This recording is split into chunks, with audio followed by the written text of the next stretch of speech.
Welcome into Gamesthetic episode 253. I am Alex Light with Sparky3. Hope you're having a phenomenal day today, whatever day you are listening or watching this episode.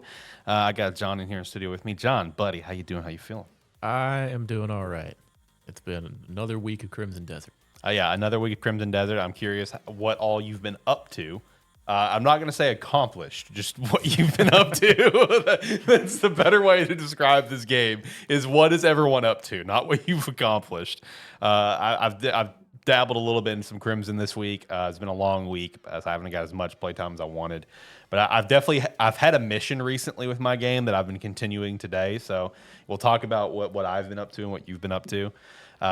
Also, Life is Strange Reunion dropped on Thursday. I have rolled credits, so this is my first and final review of the game, unless I do obviously a replay. But in terms of a general, like, hey, I beat the game, this is my review happening today. Shout out to that. Then we have a lot of other stuff to talk about.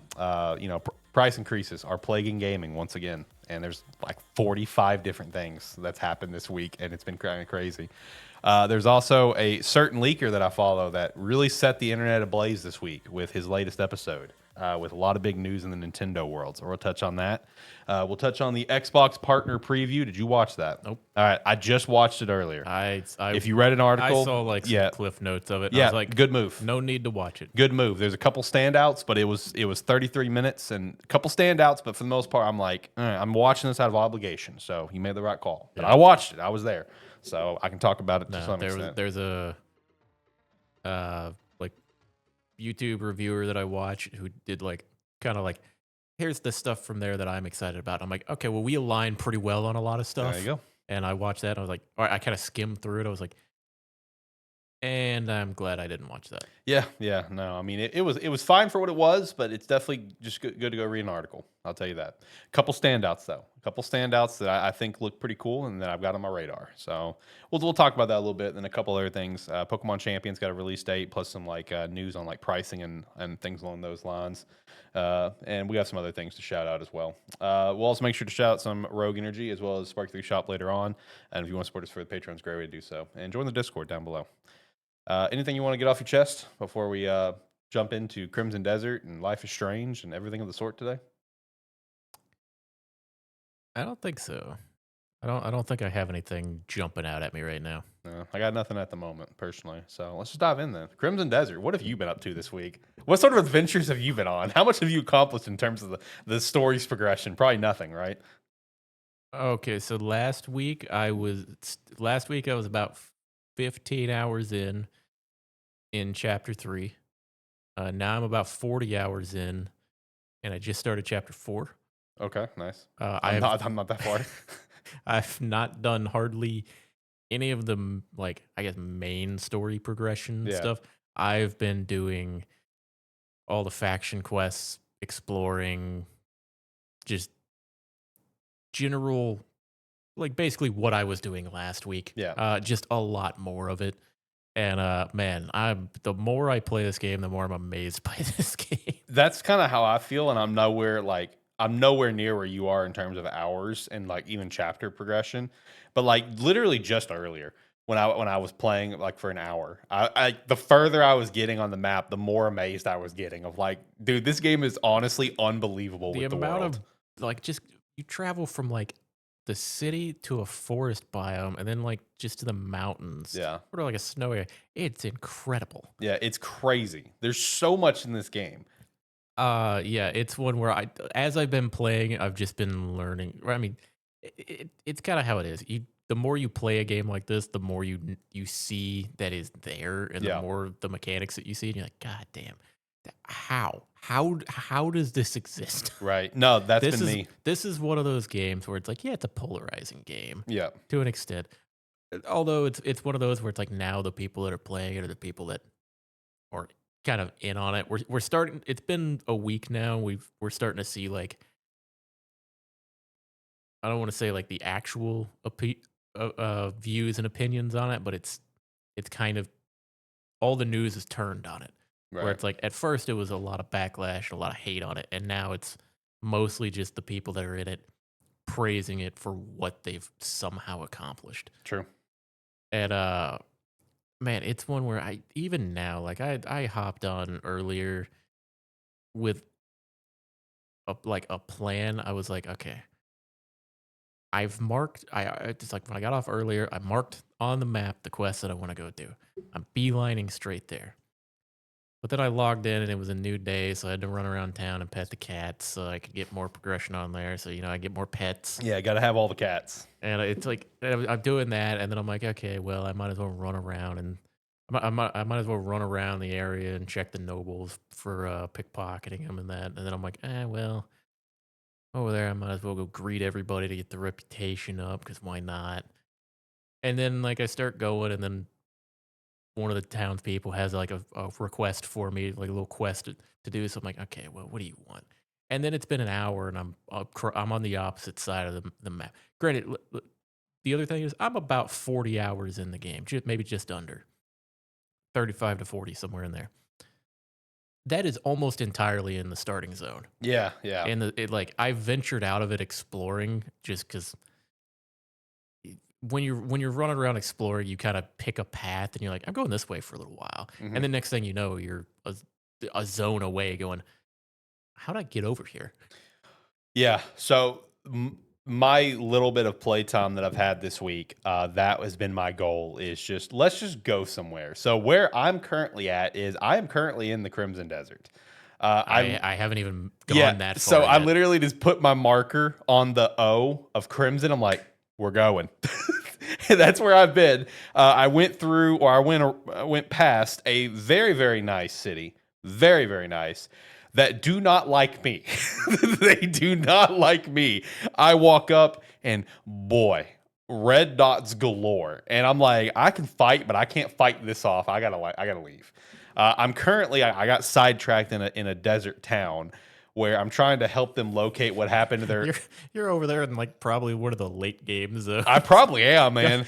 Running around like I'm not supposed to be here, but I'm here. Yeah, no. So I got a random quest where I'm trying to help them find all their watermelons because it's like their only source of like water that works for them there. So I'm trying to locate where their melons. That's currently where I'm at, and I definitely get the vibe that I feel like I'm not supposed to be here because one thing I noticed is like when I walked up, there was a bunch of people that were on their knees and like tied up, whatever. They like a bunch of slaves, and like you as Cliff, if you just walk up to the slave, you don't even have to press anything. He just automatically like cuts their things free, and the slave like owner, he like the worker manager care NPC, he didn't do anything. Nothing happened because I was going there. I'm gonna free all these guys and get ready for a fight. Nothing happens. I'm like, I feel like I'm not supposed to be here. That's just the feeling that I get. Is that I don't feel like because I went across the entire village. I'm in front of a noble who owns all these slaves and just cut all their things free. And he's just like, hey, how are you? I'm like, I don't think this is supposed to happen right now. I don't think I'm supposed to be here. So yeah, no, I'm trying to venture to the other side of the map. That the other corner of the map is I'm trying to get through the Crimson Desert right now. That's where I'm at on things. Yeah, I just picked. I will also tell you this. I think it was called like God, was it Hex something? I found some area. Okay, I went through this cozy little village. Oh, this is nice. Whatever, cool. I walk into the village. I walk around. I coming down a hill, see the village. I come around a building, and it's just people floating. I'm like, okay, cool. You do you. Shout out. Met a couple people. Cool. Start walking. I notice on the map there's like a big orange circle. I'm like, huh, that's weird. It's like in like some hex zone. It's like hex something is what it's called. So I start walking up because I see a bunch of like buildings, like older, like almost like burned down buildings. Dude comes out of the ground. I'm like, all right, we're throwing down. Let's go. But then like before I even have a chance to fight him, I just get like swarmed by crows. And Cliff is trying to like wave him off, and I couldn't do anything. And then I just black out. And I'm like, did I die? He just wakes up somewhere in a field. That happens sometimes. That's code of you're not supposed to be here. Well, that's code for you got to figure something out to be able to keep going here. Yeah. So there's a few places that I've been where it's like I get knocked unconscious or I get like tranquilized or something, and it's like I know I can get there, but it's like there's probably someone you got to talk to, or someone you have to talk to or get introduced to and help out before you can get there. I'm assuming I haven't gotten there. Right. I don't even know where that's at. Yeah. No. So I just unfortunately said, okay, I'm gonna just walk around that big circle and keep going, heading towards the desert. That's where I'm going. So yeah, that's been my adventure. I will also add leading up to that big castle, fancy town, whatever. I encountered a lot of NPCs along the way that definitely do not like me. Do not like the fact that I'm a gray man. Shout out to that. And I got in a tussle with a group of them. And I was like, I can handle this. There's only a few of them. There is one big guy. I hate the big guys. The big guys make me mad. And I'm tussling with them. And bro, it wasn't stopping. Like I'd kill a couple, and they just kept coming out of nowhere in the woods. I'm like, where are you guys coming from? Oh my god, I couldn't do it. I tried to RKO them as much as I could. Didn't work. Had to leave. Had to run for my life. Tail I've tucked between my legs. I've gotten more and more of like the grappling and hand-to-hand combat I love moves, it. just like learning them Yes. while exploring, like getting them for free, Yeah, yeah. and starting to implement them into uh my combat a little bit more. Love it. Funniest thing that I've learned: if you climb to the top of a watchtower that has an archer on top of it and RKO him up there, it takes the watchtower down. No way. That's awesome. God, this game is so stupid. I love it. My other favorite thing to do is the I don't know if you've done much of this. If you use your blinding light and like hit the bumper button so that you pull your sword out, Yeah. and then if you hit left bumper to like focus it, you just burn shit down. Really. You just, I still keep forgetting to actually use the blinding light like you told me. it's like, yeah, because I'll be running around Watchtower. I'll be fighting 40 guys in a fort trying to clear it out, and I'll be getting shot from the fucking Watchtower. So I'll like kill most of the guys there, and I'm like, I'm not walking over there, and I'll just set the Watchtower on fire Yeah, yeah. and be like, that guy's taken care of. No, Uh, dude, like you said at the top, like this game, just the more you play, just the more it's astonishing. I continue to get amazed as I'm playing the game. Yeah, agreed. And it's like everywhere you go, you're rewarded. And it is Yeah. such a good feeling. Yeah, no, I mean, like, look, as polarizing as the game is, like you mentioned, like dialing it back to last week when we were talking about the game, I think I said this of where this game really feels like it's like almost like a generational leap because like it is amazing that everything in this game like this like it's the world is what you're sold on. You're sold on the world, and God bless that you did they sell you correctly. This world's unbelievable to me. I can every turn I continue to be amazed with how much you get rewarded for stuff. Just your curiosity can take you so far in this game. I was running around an area earlier, and I got to one of the like mysterious energy places where it's like usually there's a fast travel or a puzzle Yeah, or yeah. something. I'm like, okay, I go in this little cave entrance, and there's just a obvious wall where it's like that opens. Yeah. I spend like 10 minutes trying to figure out how to open this thing, and I'm like, and the entire time I'm like, surely I can open it. And then the thought strikes me, I'm like, might be the exit.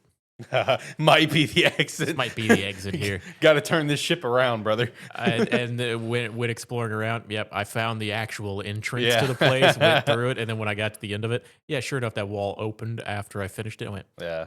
that'll make you feel like an idiot. Yep. But it's funny that it's there. Yeah, exactly. Yeah, no, I mean, there's so much to find, and this is a game that it's like one of those that you will never complete. And I talked about that last week when we played it. It's like that worried me going into it because these games scare the shit out of me Oh, because I don't have the time for I this. had But this the- is one that I'm digging. I had like the this. realization earlier. It was either last night or this morning when I was playing. I had the realization. I'm like, this game's gonna take me 300 hours to play, Yeah, and I'm not gonna even come close to finding everything. I know. That's what's crazy. I was like, about it. this will take me 300 hours to do everything that I'm gonna want to, or like to do everything as much as I'm gonna want to do, and then decide, I should probably go do them, like finish the game essentially. Yeah, finish the actual story. Because yeah, for the last 20 hours of my playtime, I've been saying I was gonna do the main story.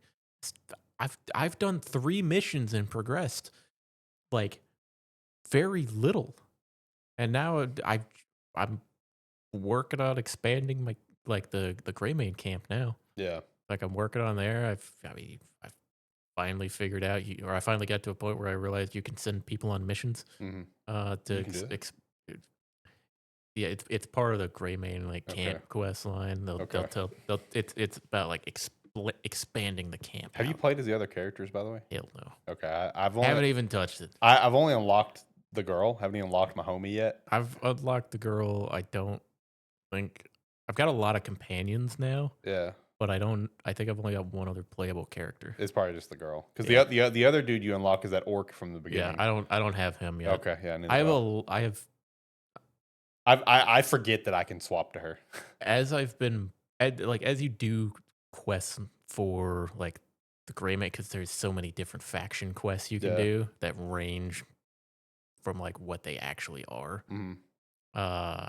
Like I did a quest line earlier where there's this like Robin Hood esque guy who just like steals from the rich. Respect. Like steals from the rich and like leaves notes behind, and and then like his whole thing is steal from the rich, disperse to the uh like the poor. Yeah. This whole quest line where he's leaving riddles and notes around to go to different locations. The whole thing was just like a like he stole from this noble to like, and then like the whole thing of having him chase him around the map, uh like leaving riddles and everything. Whole thing was just to teach him, like try to help him, teach him a lesson to be better with his wealth and distribute it Yeah. amongst the poor better. So it's like the dude didn't actually steal anything valuable, because at the end of the quest line you get it back. Yeah. Right. So it's like the whole thing was just a lesson to the nobleman Nice. to be like, yeah, it's like be a better person. Yeah. Do better. Go to Yeah. sparklyshop.com right now. Basically just do better. I'm like, okay, you know, the individual sections of this quest were not the best, but it's like when you get to the end of it, you're like, okay, you know what? This is actually not bad. Yeah, nice. Hey, speaking of the other playable, have you even swapped to the other character? No. Okay. So one thing, just to kind of get a little bit I got some armor for my dog, so oh, respect. No, just to give yourself a little bit of a laugh. Next time you're at the camp and see if you can get the two of them together. Like find the character maybe or something. Swap characters and then swap back, bruh, dude. Because like I swapped to her when I unlocked her, and I was like, oh, I'm gonna go back to Cliff. We're at the Greymane camp, so I'm thinking I'm gonna be at the Greymane camp. Guess what happens? I swapped to her. I'm at the Greymane camp. Cool. That's where she was. That's where me and Cliff were. I was like, nah, I'm just gonna play as Cliff right now. Whatever. Swap back to Cliff, and I'm like, this is taking unusually long. And then it's like pulls out of the map, goes all the way over here, zooms in. I'm like, Cliff, how the fuck did you get all the way over there that quick? I have a lot of questions. So whenever you swap to them, it's just where it's kind of like the Spider-Man thing where you can swap between Peter and Miles. It's like who God knows where they're gonna be. They're just somewhere. So I thought that was a cool little tidbit when it comes to swapping the characters. Is God knows where they are. well, I have that thought when I'm like in the middle of town and I fast travel somewhere, because it just zooms in, goes into like the walking through dimensions type thing. I'm like, Which is really cool. and I'm like, Love that visual. every time I do it in town, I'm like, what are these people around me are seeing? I know, yeah, no, that's what I'm wondering.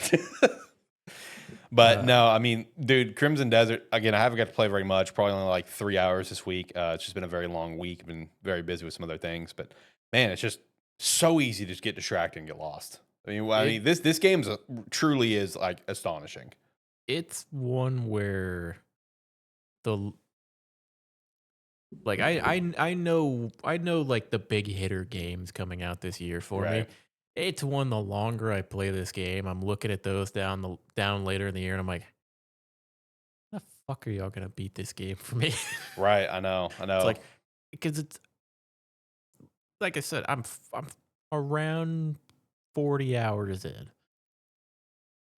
and like you look at my map progression in that, it's like, dude, you like in the tutorial zone. Yeah. What have you done? It's I like, know. done a lot. That's why I've been trying to just go across the map. I've just been trying to get mostly like fast travel points, and I'm just trying to venture across the map. That's one thing. I just want to see the world. I've got they added a bunch more fast travel points, like, and it's noticeable because I've been like going back through some areas that I've been to while I do some quests now, and I'm like, and I keep coming across. I'm like, man, these were not here before. Right. No, I mean the game is on. Like I said, it's astonishing. It's astonishing. You know, one thing I'm wondering when the end of the year comes, because like you know how this stupid mainstream shit likes to go, is that I wonder if this thing's gonna be a Game of the Year nominee, even though it's got like a lower score than probably all the others. It's gonna be in the conversation because you know how that mainstream It bullshit it is. it depends on how many like actual hitters come out this year. Yeah, yeah, Uh, I mean, based on what I've seen right now, it should be. yeah. That's my mindset. It's like Even if it's a 78, like because all normally Game of the Year the nominees are like, the funniest. Well, that was the thing. Like Black Myth got so much.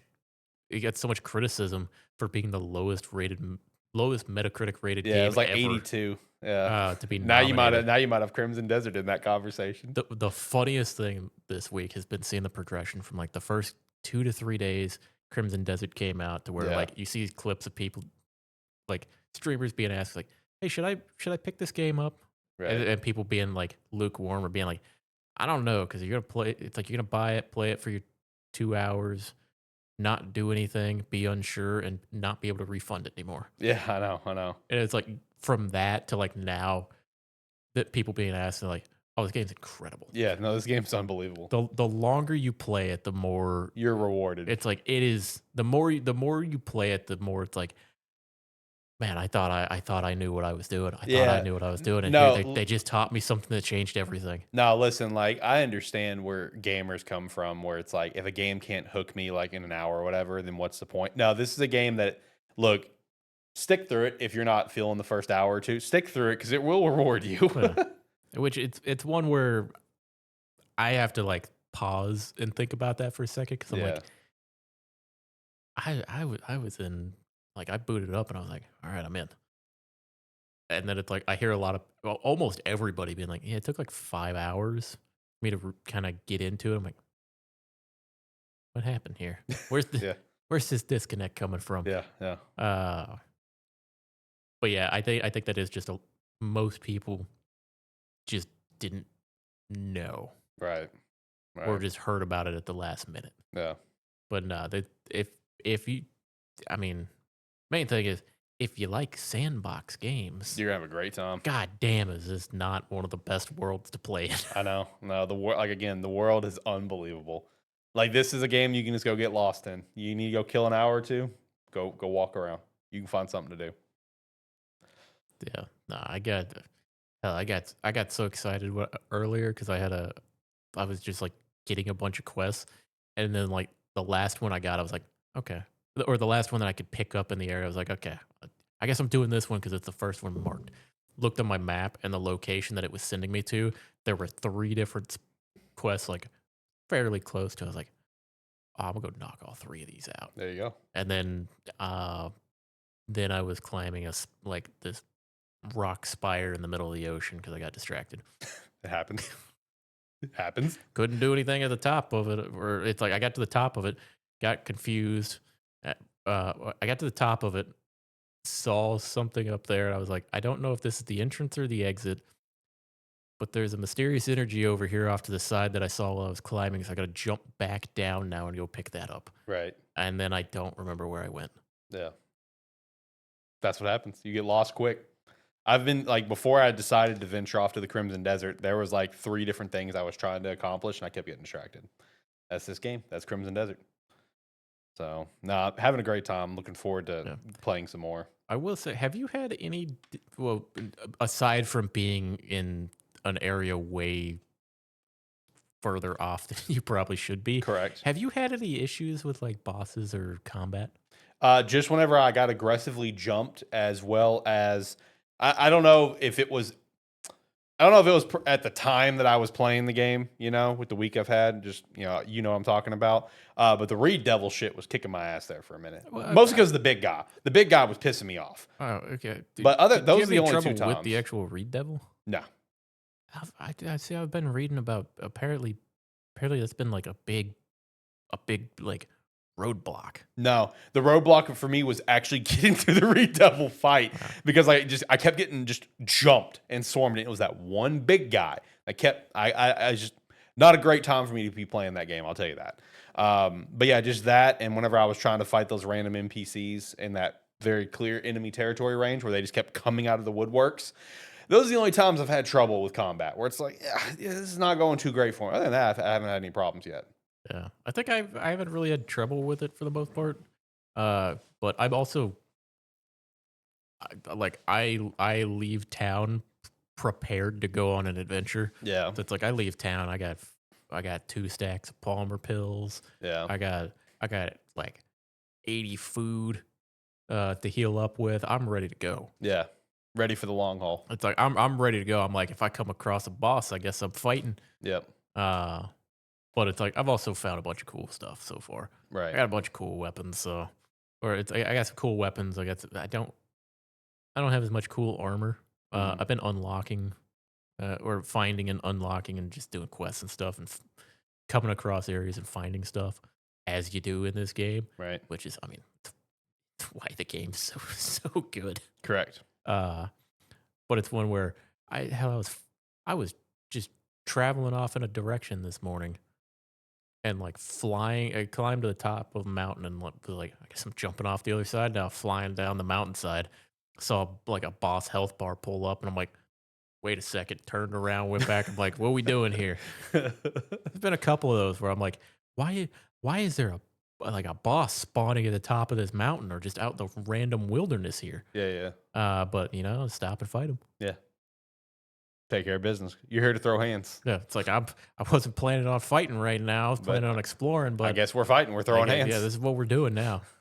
But yeah, that's been my journey so far. It's like I'm 40 hours in, probably 250 more. Yeah, I know. To go. 250 probably at a minimum to go. See, the plus side is this is a game that you can like always kind of come back to. Oh yeah, this is it's like this is 'cause- gonna be a game where it's like I'm gonna play it like I'm like low-key kind of obsessed with it right now. Right. So it's like I'm playing it and then I'll go to take a break and then I'm like, let's get back to it. Yeah. But it's also one where it's like you can easily hop into this game at any point and be like, it's like I don't really have anything to do tonight, so I'm gonna just hop on Crimson Desert and maybe I'll go mine. I'll just run out in the forest, or something like that. Right. But it's like you just run around and go do whatever. Yeah. Just again, that's the beauty of the game is that it just rewards you consistently for just going out and just go. You know what I mean? Just go do your thing. Yeah, it's one where going forward from here, like show wise, probably won't mention a whole lot of Crimson Desert, at least from my side. Yeah. Until I guess I actually, Is it going to be like the end of show segment of John updates that you used to do for your live service flops? It'll probably just be one where it's like it's like what you been up to, John? Yeah, mostly playing Crimson Desert still, but it's like not do a whole big section on it unless unless I come across something really cool in that week. But yeah, no, it's one where I'm probably gonna be playing this game off and on for the rest of the year. Oh yeah, no, me like, too. Easily.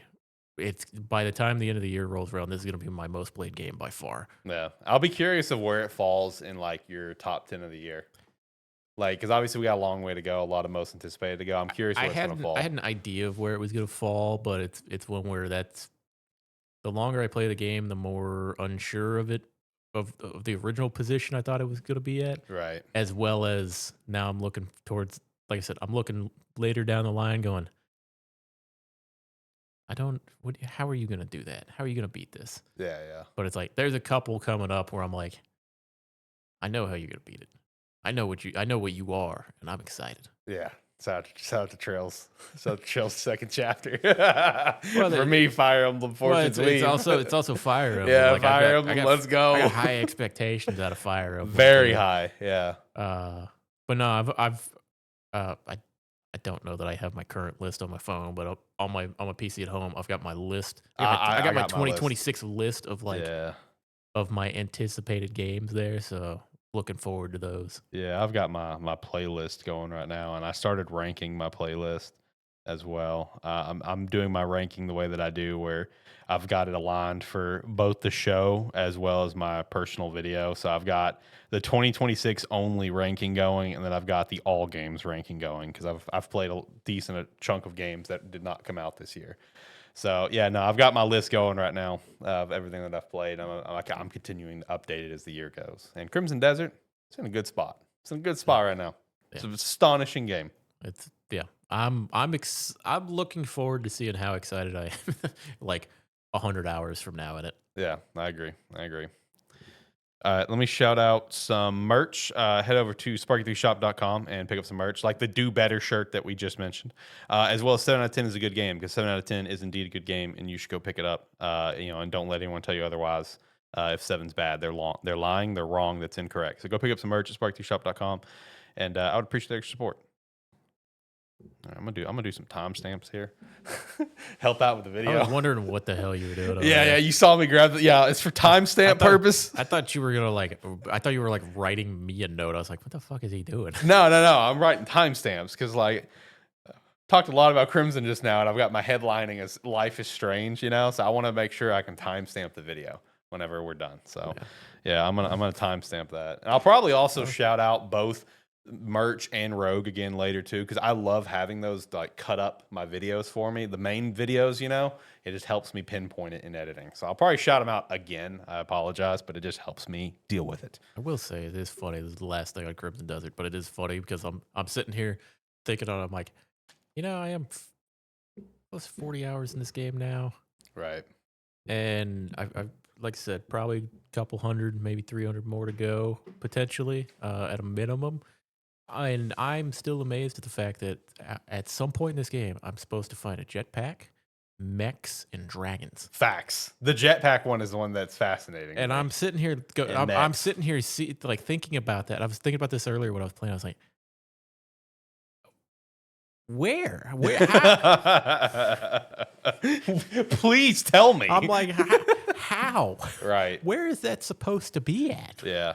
No, I had the same thought when I saw them for the game. Yeah. Like, it's one where it's like the longer I play, I'm like, I'm running around. I raced down a horse earlier. Yeah. It's like I have a lot of questions. It's like I raced down a horse earlier, and then I saw a video of somebody jumping on the back of a dragon earlier. Yeah. It's like, how is this the same game? Right. I know. It's like, are we playing the same game? Is that a new one? Is that Crimson Desert 2 or something? What is that? No. Apparently, did you see the news that I don't know if it was in your weekly wrap up or anything. Did you see the news that apparently Pearl Abyss is going to add co-op later on? No, I'm glad you mentioned that though, because I did have a shout out with Pearl Abyss that I totally forgot.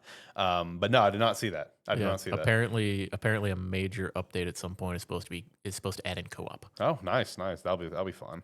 And also Pearl Abyss. Speaking of Pearl Abyss, I originally had this in weekly wrap up, and I wanted to move it to the Crimson Desert update. And what we're doing is, I assume after whatever updates they're working on for Crimson Desert, Pearl Abyss as a team is basically all go on one of Zach's games that he's looking forward to with DokeV. That was revealed years ago and have not seen anything about it since. So apparently DokeV is the next big focus for Pearl Abyss right now, that monster catching game. We need more. Well, we need a little bit of time because it's going to take me a year to beat this game. Yeah, no, look, DokeV is going to deliver. That's what I know. DokeV's going to be great. Yeah, it's like this game's going to take me a year or so to beat. So yeah, go ahead and do something else, and then we'll come back. Yeah, exactly. But anyway, so Life is Strange Reunion came out, and I have rolled credits on it because it's obviously not a long game.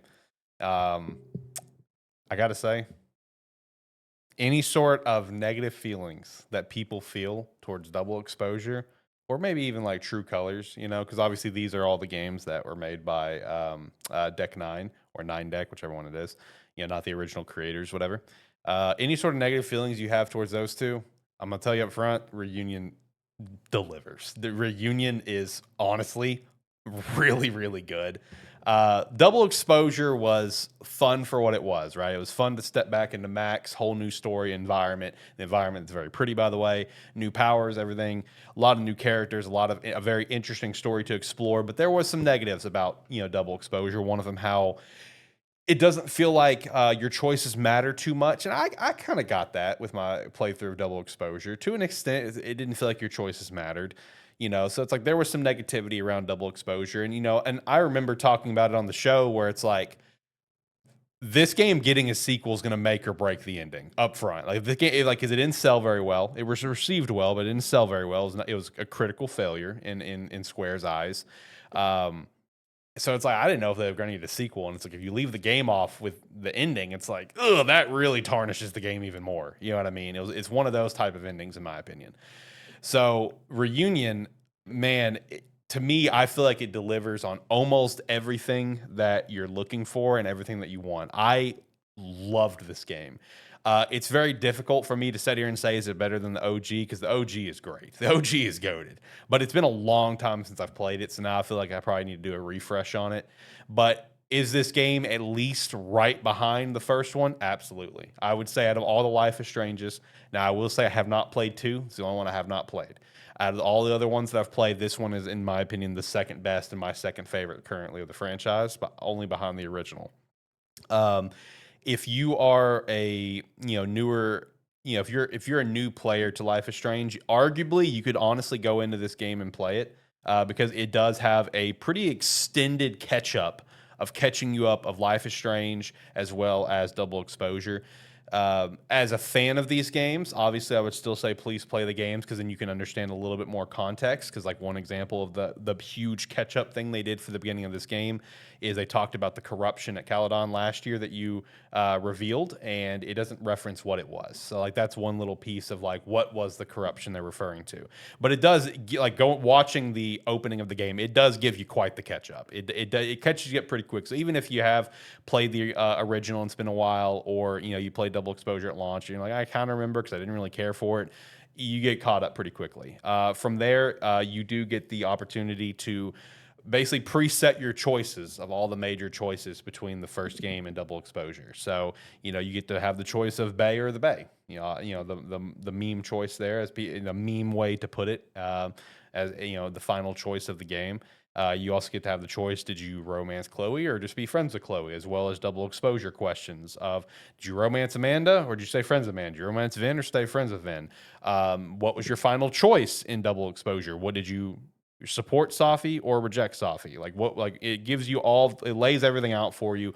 So this does add that replayability of that curiosity of what is the game going to be like if I make these other choices. There's even achievements that reward that curiosity, because beating the game, for me, I picked all of my original choices that I made of all the games. So I got, like, when I beat the game, the choice of, oh, you completed the game with the Chloe that did not die at Arcadia Bay. But there's also a trophy, and it's not like a hidden trophy, so I'm not spoiling anything. No, because it's like that's just the standard. Yeah, for it's how these standard. games It's are. standard stuff. There's another trophy of you completed the game with the Chloe that died at Arcadia Bay. So like there are, it does reward you for your curiosity of how the game's going to go, right? And honestly, throughout the game, that's also a theme of it, is that the game rewards you for your curiosity, as these games do. But this game is very upfront about it, because I even sent you a picture of what the game prompted me with once I got past some of the opening segments. Of once you get past like the opening Chloe segment and the opening Max segment, you'll get a couple achievements right away where it's like, played as Max for the first time, played as Chloe as the first time. It reaches a point where it's just like, hey, just so you know, the game is full go at this point. It is up to you to figure out what happens with the fire. Have fun. You got to figure it out. And, even in my case, like I ended up getting, I guess, in all aspects, I ended up getting the perfect ending for my first playthrough. But even if I got the perfect ending, I'll tell you what, I'm curious as shit about some of the other endings, just because of all the possibilities that could go into it. Even though I got, quote, the perfect ending or the good ending, I apparently did not get all the evidence throughout the game, because there's an achievement for that, I noticed, and I did not get all the evidence. So I'm kind of curious, what's the other evidence that I did not find? I will say, kind of pointing through the evidence throughout the game, it also rewards your curiosity, and it also rewards you for, just really keeping track of things. Because for me, all the choices through the game, there was only one choice that I really got stumped on. The rest of them I felt pretty good about, where it was still like, I'm pretty sure it's this one. I feel pretty good about this, but there was one choice for me where I got a little stumped. It was a choice of Max's. There was 4 options. The left and right ones, no shot. I knew those were not the answer. It was the 2 in the middle, and I was kind of back and forth for different reasons. I ended up picking the right one. I was actually curious, and I reloaded and I replayed the whole thing and picked the other one just to see what would happen and if I picked both. So I did kind of replay a section of the game twice. So I picked the one that I thought was correct, and I picked the one that I thought was wrong, or I was kind of like, it could be either one. It literally, because there's a section with Chloe where she's talking about it. She's like, it could literally go either way. I'm like, I agree. I was like, I don't know which one it could be. But no, I mean the story for it, man, of just trying to figure out what happens with the fire, because the fire is right out of the beginning of the game. So Max has gone off for a weekend of being a big artist now. She had a weekend in New York. She's got an agent now. Shout out to her. A whole thing trying to become a full-time teacher at Caledon. Living a good life kind of thing. Then as she's coming back, that's when it's like Moses, her friend from Double Exposure, like, hey, there's a fire, don't come here. Obviously, Max comes there anyway, sees Moses dies. She has a photo, a selfie that she took when the trip started 3 days prior, and she rewinds to that point, to now try to prevent this fire from happening. All while this is happening, and these past like 9 months or so since the events of Double Exposure, Chloe has been experiencing a lot of visions. And the visions, as kind of depicted throughout the trailers and the marketing material, are not her visions. Like, she's seeing Safi, and she doesn't know who Safi is. She's seeing Safi die. She's seeing visions for her are not accurate, of like Arcadia Bay being destroyed, or her getting shot. Like, basically, the parallel timelines, right, of everything that got merged together, that Max did with Double Exposure. So that pushes Chloe to a point of where she's having these visions where she's like almost kind of like blacking out, where that's where she puts her in a spot to find Max, try to get answers. And Safi is having the same vision. So Safi and Chloe, they're like interlinked through this game because of this, in this area that Moses is calling the Overlight, where it's like kind of like a little mind dimension thing, of where their minds are like splitting and like combining because of these split timelines. And throughout the game, you're trying to try to, in a way, fix Chloe, or she's trying to fix herself to an extent, as well as try to prevent this fire from happening, which the fire is not preventable. That's the other thing, is like you can try to find the best course of action to make it, the least damaging, because if you make some of the wrong choices, boy, you're getting yourself in a bad spot. And that's something that I do like that this game really drilled on, is the choices element, because like Double Exposure had some choices that felt important, but I do agree by the end, it's like Max had such, as Chloe calls it, super max, had such super max plot armor that you just kind of get through the game. You know what I mean? And so I do understand where it feels like some of the choices didn't feel like they mattered in Double Exposure. That's definitely not the case with Reunion. Your choices from basically beginning to end, they're going to be relevant in some capacity, right? And it's going to help lead you to the grand finale, whatever it's going to be. Including if you make a couple of the wrong choices, and you don't collect all the evidence to help you make the right choice, and you make some of the wrong choices, you're putting yourself in a spot where there's a lot of key characters that are going to die. And they're going to, and they could still live even if you make the wrong choices. But again, that's where it's like, all right, you already made one set of wrong choices, so these characters are now in danger. So it's like, all right, you got another chance to make some more right choices to save them, So there is a lot of give and take. There's a lot of choices that have consequences.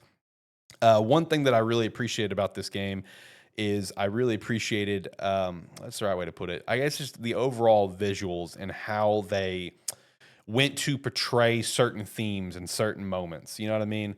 Because like I feel like this game really went above and beyond some of the previous ones, True Colors, Double Exposure. And I've got 2 games that immediately come to mind, and it might be because they're both fairly recent plays for me, as of like last November and this past January. And I don't want to, for people that are a massive fan of one of these games, I don't want them to be like, I cannot believe he's comparing the 2. It's a light comparison. Calm down. But 2 games that kind of come to mind is 1000X Resist and Alan Wake 2. with just how they perceive certain moments and kind of like deliver certain visuals for the scenes, to come across certain moments. The creativity is what the word I'm looking for. The creativity to deliver certain things. This game kind of does it to an extent too. Obviously, not to the levels of what Alan Wake 2 does, because Alan Wake 2, the way it delivers certain visuals and moments for you is breathtaking. But just kind of like the mindset of they're a little bit more creative with how they're delivering certain things.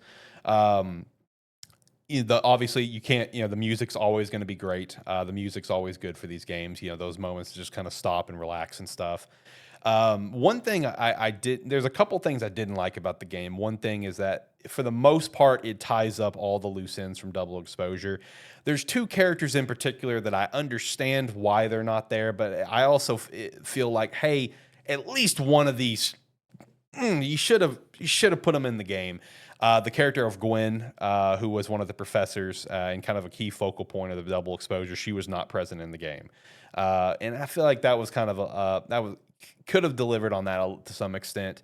The biggest one that bugged me was I feel like there was not a proper conclusion for Diamond, another character from Double Exposure. There was a conclusion, but it felt like a massive afterthought, if that makes sense. And that's another thing that kind of bugs me about the game is that, I understand one of the big selling points. What am I saying? One of the selling point of the game is the reunion of Max and Chloe. I got to tell you, at certain points, it almost kind of feels like Chloe's a little bit of an afterthought being in the game to an extent, and I understand, it's, the whole focus is currently Max trying to save Caledon. This, Chloe is now coming into her story and everything.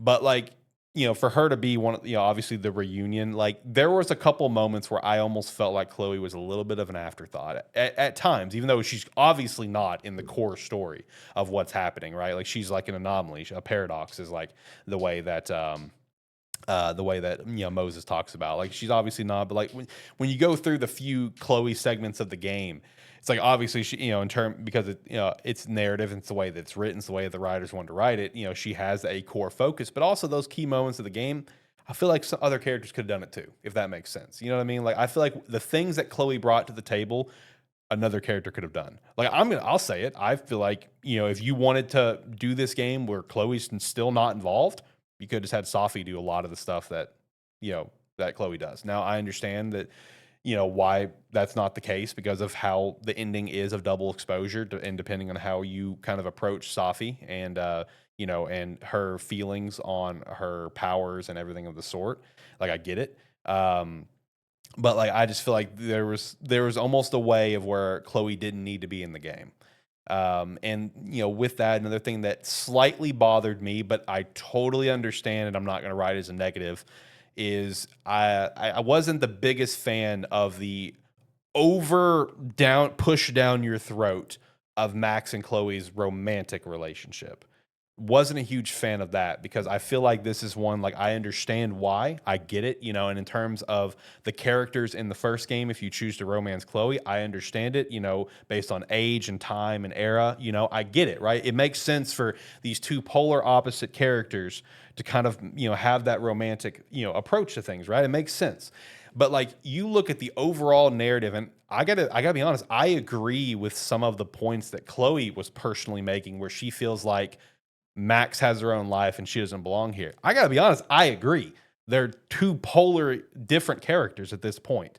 And I understand it's always possible to rekindle an old love. I get it. But this to me feels like one of those kind of loves where it's like it's better left behind. That's my opinion on where both of their lives are in this present day. Also, But like, that's very opinionated. You saying that, it is like, does that feel like that's just written into the story? Like choices don't necessarily matter on it, because a lot of it would be like that feels like that would be dependent on romancing her in the first game. Yeah, correct. So because if you don't romance her in the first game, why would there be the romantic connotation? Because she wouldn't be there. yeah, exactly. So you do Maybe they hit it a little on the head Yeah, a little bit. Yeah, no, they did. And you have the option to basically not romance her and and just kind of remain best friends. It's kind of one of the three things at the end with the Chloe options, like, oh, do they rekindle their relationship, or are they more than friends, or are they just remain best friends? So for me, I got the option they remain best friends. Because I think with personally, the way I approach the game and that is I feel like with all the baggage and all the time apart and the different lives, I don't think you just need to be like, hey, it's you. Hey, let's get back together. I think it's let's take our time. You know, that's my mindset. I feel like it was a little bit on the head. Is kind of what you just said. I mean, but again, that's not a massive negative. It's just not. That's more of a personal nitpick because again, I feel like it was one of those things where it's like, okay, let's take our time a little bit. All right, it's not a deal breaker. It didn't ruin the game, but it was pretty aggressive down your throat at times. And it's like, I get why, I understand why, but like also, I appreciate certain ways they approached it with, even Chloe admitting it towards the beginning that like, wow, Max has his whole life here and it doesn't feel like I fit in. And I kind of agree. Like they both have their own lives now. They're adults. That's the big thing. They're adults and they're living separate lives. So again, not a huge negative, but for me, the main negatives that I had is that I didn't like the tie-ups with, like, let's say Diamond especially. That one, I feel like Diamond was a missed opportunity.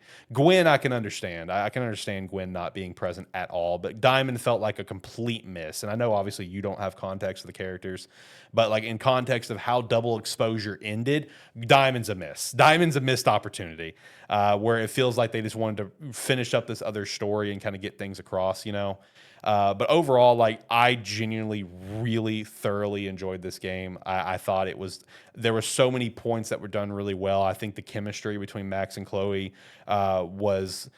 I do think it was fantastic. There was one scene in particular that made me bust out laughing, where Max was in a situation where she was talking to Safi, and her and Safi are very much still at odds, and Safi had to take a phone call, and she got up, walked away, and took her bag with her. And when Chloe finally reconvenes with Max, Chloe's just like, what's the deal? What's going on?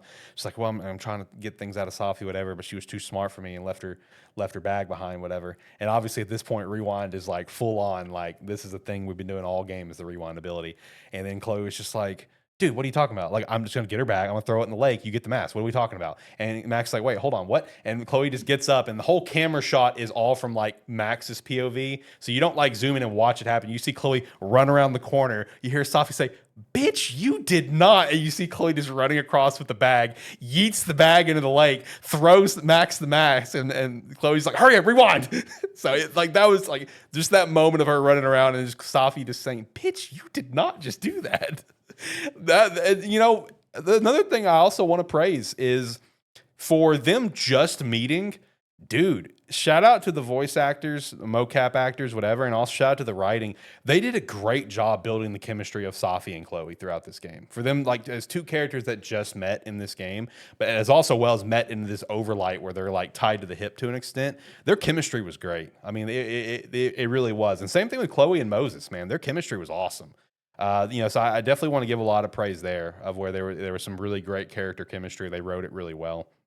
But no, overall, man, really loved this game. If I put it on the board, I'm putting it a solid 8 in comparison. I put Double Exposure like probably like a 6. I think is fair for Double Exposure. The choices do feel like they matter in this game, which is always a plus. And I gotta say, it does. Even with the final choice at the end, the final choice could leave a little things up for a very slight interpretation. It does really feel like a nice, happy ending for Max and Chloe of where it's time to let these characters go. You know what I mean? Now, we talked about this before, and I'm curious to get your opinion on it now. Is this where you would say Life is Strange? Let's put it away for a while. Yes, 1000%. Put it away. It's like, does this seem like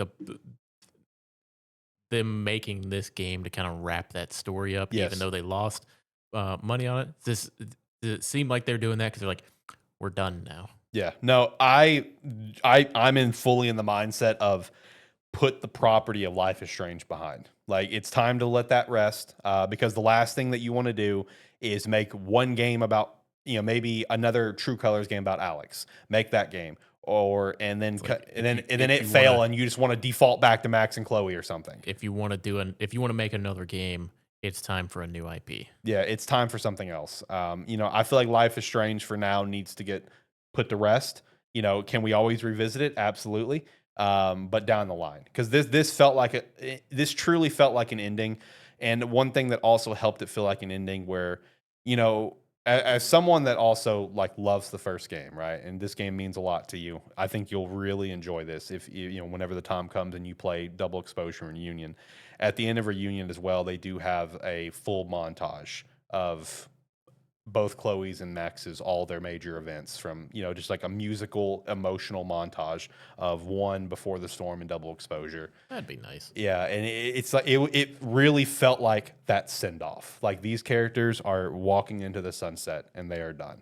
So like that was how I felt watching that ending and watching that like like a musical montage video they had. Is that yeah, this feels like it's it, and that's the right way I need to feel leaving this game, because they said that on the back of my box art, it's like, hey, this is their finale, and it feels like it, and it needs to be their finale. Um, could you always revisit, Life is Strange with the characters in this universe with Caledon? Yeah, I think there's a possibility to revisit with, Safi and other characters, but at the same time, don't leave the property behind until about 5 years from now when they decide they want to make Life is Strange again, and they go, "How do we remind people what this is?" And they go, "Max and Chloe." Yeah, I know. That's going to piss me off. I'm going to get excited and pissed at the same time. No, I mean, it's honestly a great game. And honestly, from what I've seen from reviews, people are feeling a lot of the same way. Like a lot of people are like, I saw one review where it's like someone talked about how they hated Double Exposure with a passion, but loves this game. Like this game gives them the same feelings that one did. And I kind of feel that way too. This game is my second favorite of the franchise. And again, never played 2. 2 might be incredible. But this game is honestly it is an absolute. If you loved the first game and you loved Before the Storm, Reunion is going to hit. Reunion is great. Highly recommend it. Out of all the new games that I've played this year, it's top 3. It's top 3 for sure. I mean, I put it down earlier this afternoon, and I just smiled. I'm like, that was a great time. That was a great 10 hours. Yep. At some point, I'm gonna sit down. I've said it before. At some point, I'm gonna sit down. I'm gonna get every Life is Strange game. Yep. And sit down and play them. I don't know when that's gonna be. It's gonna happen though. It'll happen at some point. I'm gonna get in the mood for something like that. Eventually. Yeah. No, I mean, like I said, phenomenal game. One of my favorites so far of the year. And I'm not even going to say I'm looking forward to what's next for Life is Strange. I'm looking forward to this just being it, because this felt like it, and it needs to feel that way, at least in my opinion. Yeah. You don't always have to make another game, another sequel. Yeah, let it or rest. Anything like that. Let it rest. Sometimes a franchise just ends. Yeah, and that's fine. There's a lot of franchises that we love that are like that. And so, that's fine. If you ever want to come back to it, just remake the first game. Full scale remake one day. Just do that. Call it a day. I don't know. But that's got to be a while from now. So, but yeah, either way, I'm putting an 8 on the board. Very good or amazing. 8.5. I'm flirting. 8.5. I'm kind of flirting in that range on the board. So between very good and amazing. I thoroughly enjoyed it. If you're a Life is Strange fan, it is worth the pickup 1,000%.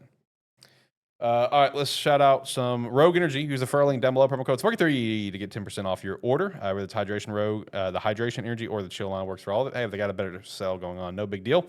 You can use the promo code, you can use the referral link, and you are still helping out the brand, and we would appreciate that extra support. All right. So the next thing we've got, a lot of future of Nintendo stuff going on. Some pretty exciting stuff, especially in terms of like releases and stuff. One of our most anticipated games of the year being good old Fire Emblem. We got kind of an idea when it's dropping, so that's pretty exciting. But yeah, man, shout out to NateTheHate. Dropped a new episode this week and set the world on fire. It was so funny listening to the beginning of the episode where Nate was talking to MVG, and Nate's just like, MVG, I literally just put out a tweet saying that we were recording. I didn't even say what we were going to talk about. And all of a sudden, outlets and forums and other news sites are reporting that there could be a Nintendo Direct soon because I said that. It's like, MVG, we are news now. And I saw it on Twitter too, or someone quote tweeted IGN making the post about what Nate said. And this person's like, all right, up front, I have no idea who Nate is. how big of a deal is this guy for the fact that major media outlets is reporting on this? It's crazy, man. Like I've said it before, when it comes to Nate, he doesn't talk unless he's pretty confident. He's got a pretty damn high hit rate. So obviously it's still a leak, so this is all take it with a grain of salt. I got to say, if it's all true, Nintendo's going to be pissed. Nintendo's fuming right now, probably. But no, a lot of stuff comes out of it, and one of the biggest headlining. This is the type of thing where it's like, this is where Nintendo holds off on actually doing some of this stuff, just to go, fuck you. Yeah, basically, exactly. So it's like just to prove them wrong, so it doesn't happen for a while. Like, we don't need the money from these sales. Yeah, exactly. We'll wait 2 years just to prove you wrong. No, I mean, there's a list of things that he went over, and these are all things he's, I want to stress, these are all things that he's heard, and these are not just like shot in the dark predictions.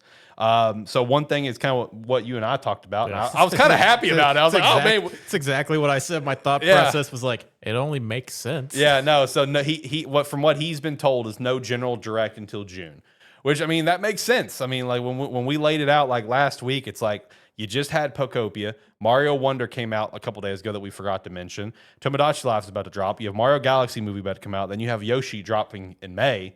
So it's like you don't really need anything technically until about June. And that's when everyone else does their thing. So that makes sense, honestly. The big kickoff news, though, is StarFox all the way back, brother? Because apparently we're getting a new StarFox game this summer, and I'm so damn excited for it. It's apparently returning to a classical style, which that's going to be great. Can't wait. Great visuals and online play. Apparently expecting a reveal of April or May. I love StarFox. I've been vocal. I don't think it needs to come It does. back. It's time. It's time. Even with how Nintendo games are, the StarFox formula I don't think works anymore. Yeah. I don't think it works in 2026. I love StarFox, but I think this is one of those that just sometimes you don't need to bring, or if you're gonna bring it back, reinvent it. Right. I think this would have needed a reinvention, but it doesn't sound like it is. No, it's going back to that classical style, but they may reinvent it in some capacity to make it work. Because there's also apparently some other possible leaks about StarFox as well, about some other things. We'll hit that later on in the weekly wrap up. But like for this classical game, I mean, I think that's a good way to kind of get StarFox back at the forefront. But the biggest way is the other big news, the big reveal of Fox being in the Mario Galaxy movie, which is a crazy reveal. Like that really feels like something that could have been left as a surprise for the movie, in my opinion. But just dropping it in a tweet of the poster of StarFox will be in Mario Galaxy movie. It's like, wow, okay, all right. That feels like you could have left that as a big surprise, At this point, they are really just setting up to make a Super Smash Brothers movie. Oh, 1,000%. It's like, that's all it is. It's like you bring a StarFox and it's like, they're just gathering their original cast. The original 12, yeah. Now, I also saw someone point this out. They've got, Glenn Powell voicing Fox, and it's just someone pointed out, it's just like, holy shit, not only they put Fox in the Mario Galaxy movie, they actually gave him a voice actor that could carry a movie as a solo Star Fox movie. I'm like, that's true. I mean, Glenn Powell would be an easy headliner for a Star Fox movie. So it's like you didn't just get some like B actor for it. So shout out to that too. But nah, man, it feels like Star Fox is all the way back, dude. We got a new game coming from the looks of it to kick off our summer. He's going to be in the movie, which comes out next week. That's exciting. But yeah, no, Smash Brothers movie on the way too. We're cooking. We're cooking. This is weird.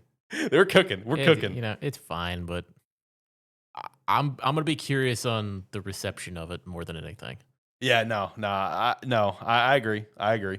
I'm very excited for the movie. I'm very excited for the Star Fox game. I think it's going to be great. Another big thing that he dropped, and I'm really mad about it, because like this is like a trend over here at this show, is that I predict something for a while, I freaking give up, you steal it from me, and then it happens. Is that he is saying that apparently Ocarina of Time remake is in fact happening and releasing this year. Bold move. I know. That's a bold fucking move right there. Yeah, I agree. We'll see. Yeah. Now, one thing that he did talk about is that he does need to learn what remake means. Like, is it a remaster flirt remake or is it a remake? He doesn't have the context other than the word remake was said. So Ocarina of Time remake to celebrate the 40th. I mean, he's also saying there is in fact no 3D Mario this year, which we assume that anyway. That makes sense. I mean, they did Donkey Kong. You're not going to immediately release another game next year. but fill in the gap, of a year of where everyone's trying to avoid GTA. Ocarina of Time is, a classic that everyone loves, that everyone will buy. So Ocarina of Time remake, but again, what level of remake are we talking about? Either way, that's super exciting though, for sure. Some other games slated for this summer is Rhythm Heaven will be dropping. Apparently, Splatoon Raiders will also be coming out here in the near future. Apparently, some sort of Switch sports games. He has no idea if it's a new game, a definitive, a Nintendo Switch 2 edition, whatever the case is, but something Switch sports for this summer. Maybe that Pikmin 4 Nintendo Switch 2 edition this summer, but this year for sure. But the big one, like me and you were calling though, Fire Emblem this summer. He didn't know a full range. He was thinking like late July or August is kind of what he was thinking. I mean, it's the time that makes the most sense. Yeah, it does. And that's very exciting because that means like when it gets revealed, we get a new trailer in the direct, where we might only be like 2 months out from the game coming out. And that's awesome. Like maybe a month out. That could be like an end of direct showcase that then like you get the message that pops up and check out the dedicated direct for this in 1 month. Right. Yeah. Which that's going to be so exciting because like that's again my most anticipated game of the year. Like I can't freaking wait for Fire Emblem, and I can't wait for StarFox. Like that StarFox going to hit once I get my hands on the new StarFox game. Ooh, brother. Oh, it's been a while. Obviously, last one was Zero on the Wii U. And again, them putting Fox in Mario Galaxy movie that's going to make $1 quadrillion. I don't know, man. I'm telling you, it feels like Star Fox all the way. If there's any way to bring Star Fox back to the front of people's minds, where it makes people want a new game, it's putting it in the Mario Galaxy movie. It's like, it's gonna be there. It's gonna pretty much what it's gonna do. It's gonna remind everybody. He's gonna show up there and go, "Oh yeah." Yeah. Oh, Fox was so cool, man. I forgot how cool Fox was. That's great. Yeah. That's awesome. Basically, that's all Nintendo's doing with these movies. They're going to be using these movies to try to reinvigorate franchises. Right. Which if it works, great. Yeah. Like I said, I'm not preying on the downfall of Fox here. Yeah. I don't think it's. I think I said this like a year and a half ago. Even I was like, I don't think it's a franchise that needs to come back. Yeah, no, you did. I think it was. It was during predictions. Yeah, year, so it might have been. You were talking. No, it might have been this year. Actually, it might have been this year. I think you talked about it last year too. I might have, yeah, because it was before Donkey Kong came out. Because it was last year. You were talking about because I brought up Donkey Kong and you were like, what about a Star Fox? Yeah, and you were like, yeah, no, it doesn't need to come back. It doesn't need to come back.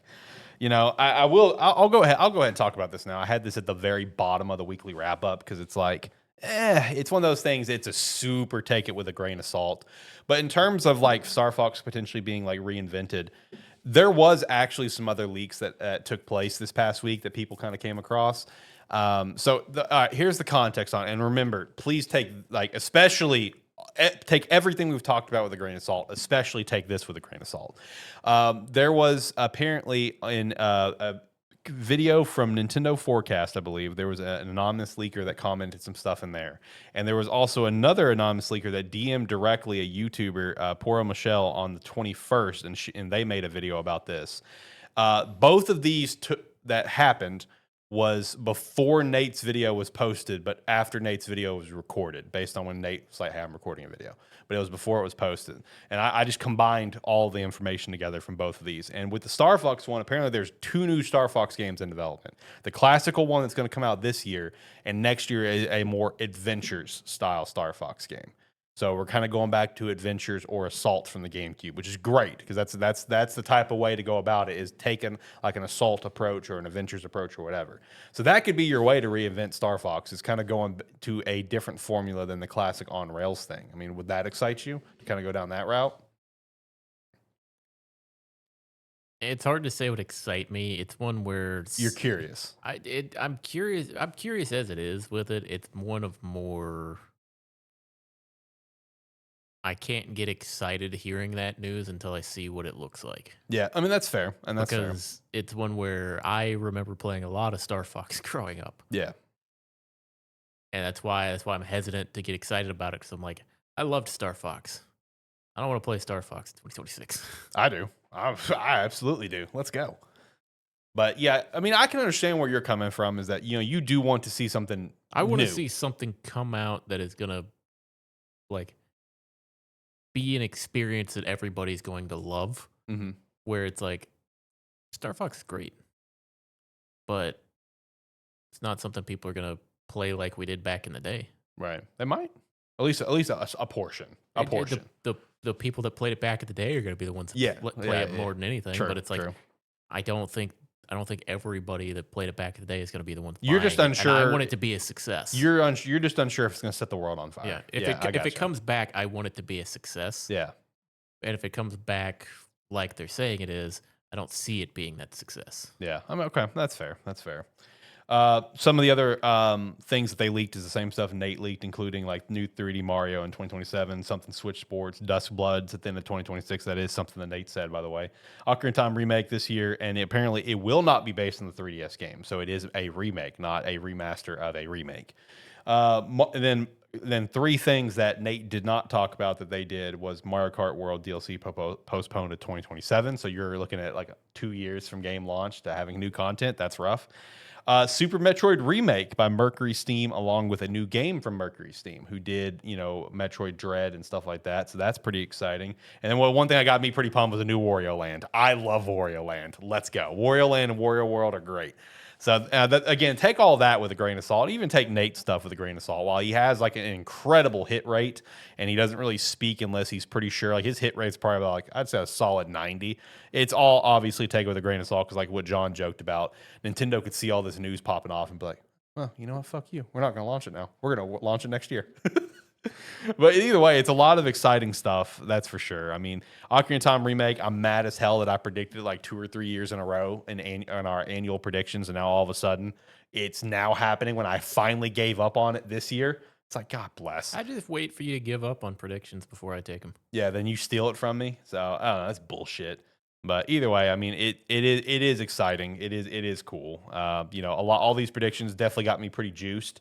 Now we just got to wait to June and hopefully get a little bit more info. And hey, if we get that StarFox reveal end of April, a couple weeks after Mario Galaxy's made already $1 billion, then at that point, I'm locking stuff in. Fire Emblem coming up soon. I'm just excited for June in general. I know. Me too. I'm ready for all of the announcements. I am too.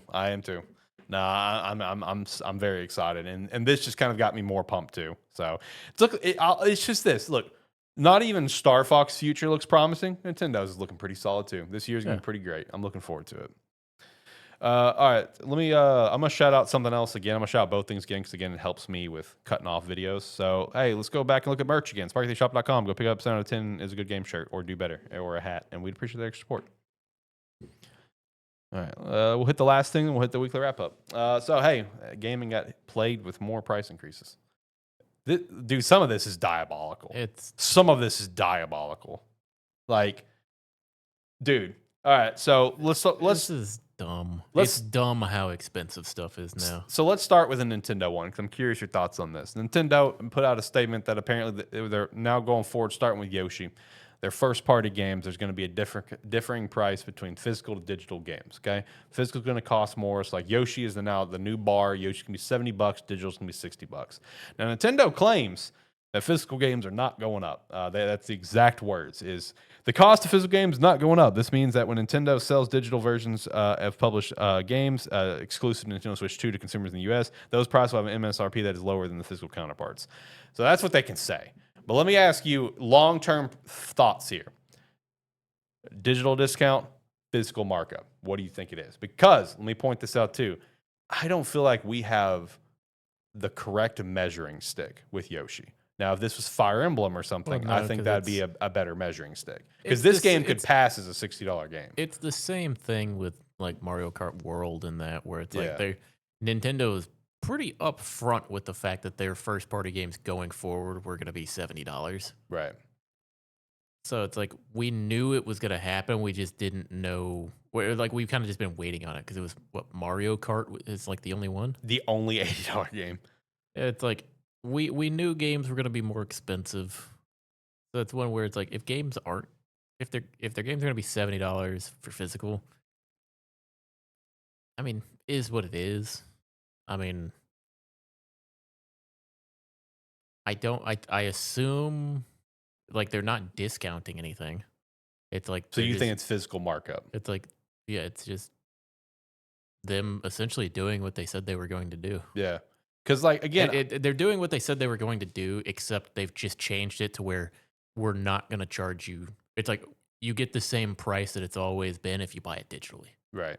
So yeah, it is the physical markup, I guess. Yeah. But it's 'Cause- like it's done in a it's they've now done it in a way that makes it sound weird Yeah, correct. by It makes it changing sound the like price of it. yeah, it makes it sound like you're getting a discount on digital, which is something you've always been vocal for. Is that if I'm buying a digital game, I think it should cost Yeah. less because I'm not getting a product like a disc in a Yeah, case. it's one where Which I agree. I think that that's fair conversation's been going on for a long time. Long time. And it's crazy that Nintendo is the one at the forefront now. I know. Nintendo was never at the forefront, I know. but it's also they're doing it on their first party games, which is a weird way to do it. Because a lot of their first party games are not games that you would normally want to spend $70 on. right. It's like they're ones where we would normally look at it and go, I mean, like $60 is a bit much at like $50 for some of these games, Right. or like because Nintendo's first party games are oddly strange sometimes. It's like you have your big hitters that you can play for a long time, but a lot of times their games are short. Right. Yeah, I don't know. It's weird that Nintendo's the one pushing it. I don't necessarily want to see it at this time. I'm not the happiest to see it starting to be implemented in because it's like digital games are already in a weird spot right now. True. They're in a weird spot where in the last few years they've been pushing the fact that you don't own digital games. It's been a lot more vocal about Yeah. that. Pretty vocal. Also with the fact that PlayStation's playing around with dynamic pricing. So it's like a lot of times you can't even tell what the actual digital price of a game is. Yeah.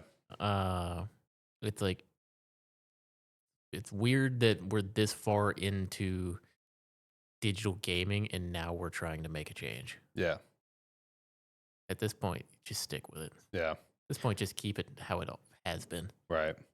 No, like whenever all this news before it really started to break, I actually got kind of I actually had a completely separate question when it came to this kind of price increase stuff because I noticed something that was out there for a game that I'm pretty excited for, and that is Mouse PI for Hire. It's launching digitally next month in April. Physical comes out in June or July, one of the two.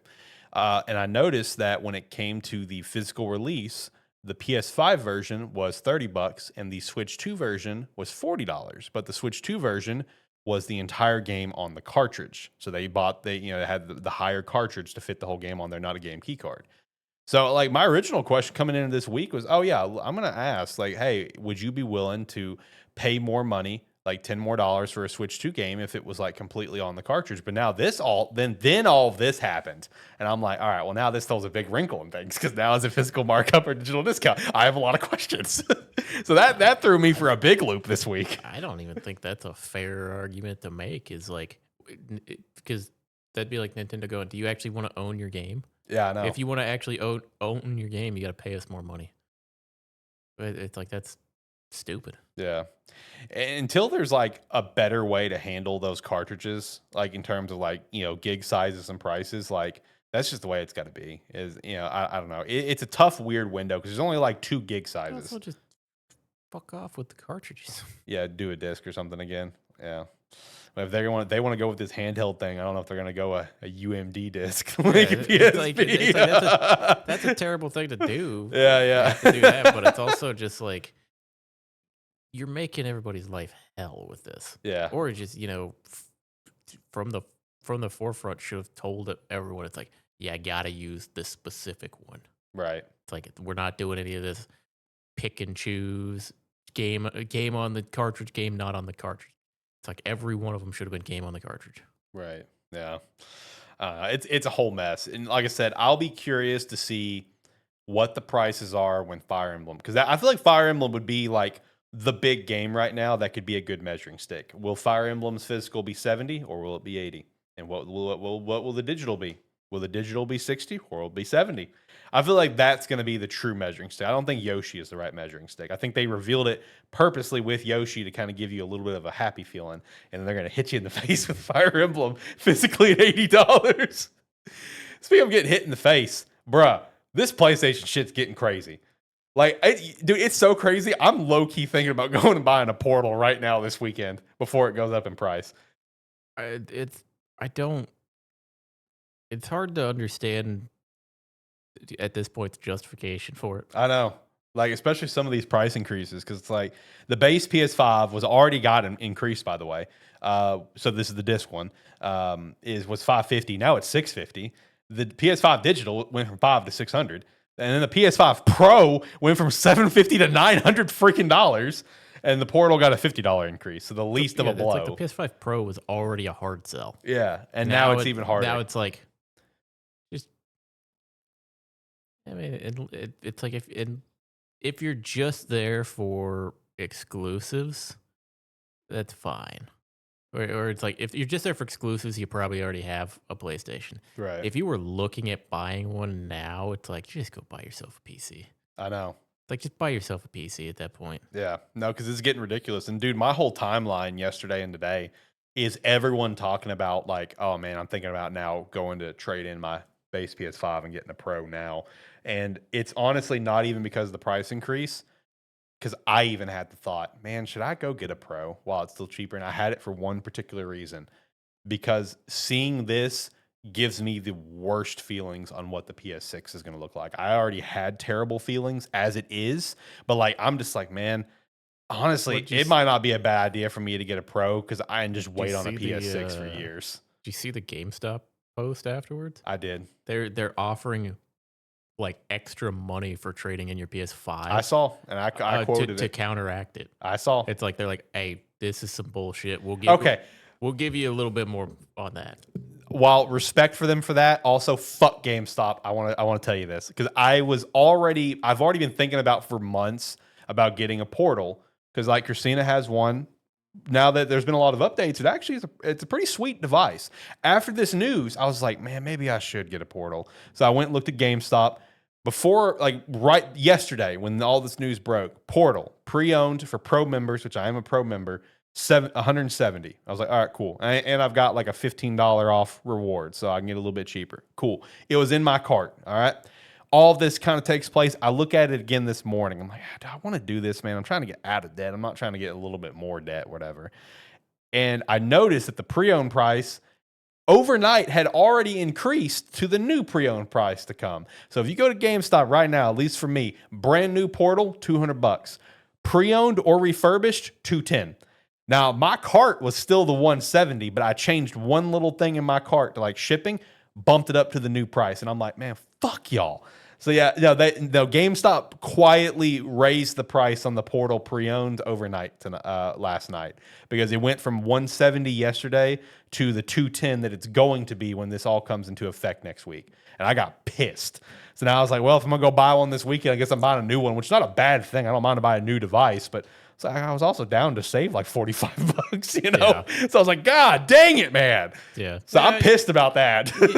Sometimes you gotta take what you can get. I know. I should have taken it when I had the chance. But no, I mean, like, I saw Spawnwave also post about this where it's like, man, Sony's going to have a very hard sell for a PS6. And I 1000% agree.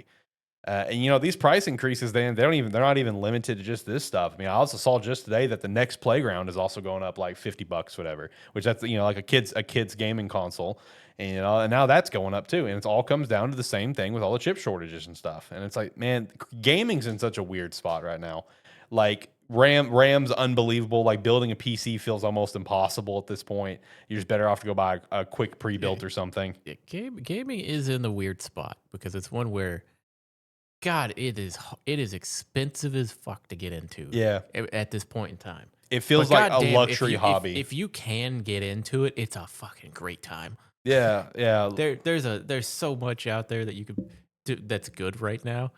But God, getting into it is no longer easy. Yeah, it's a luxury hobby at this point. It really is. Yeah. It's like a generation or two ago, you could go to any major store pretty much, and for $300 to $400, you're in. Yep. You're in with console, game, whatever. Now, your entry price is like $600. I know.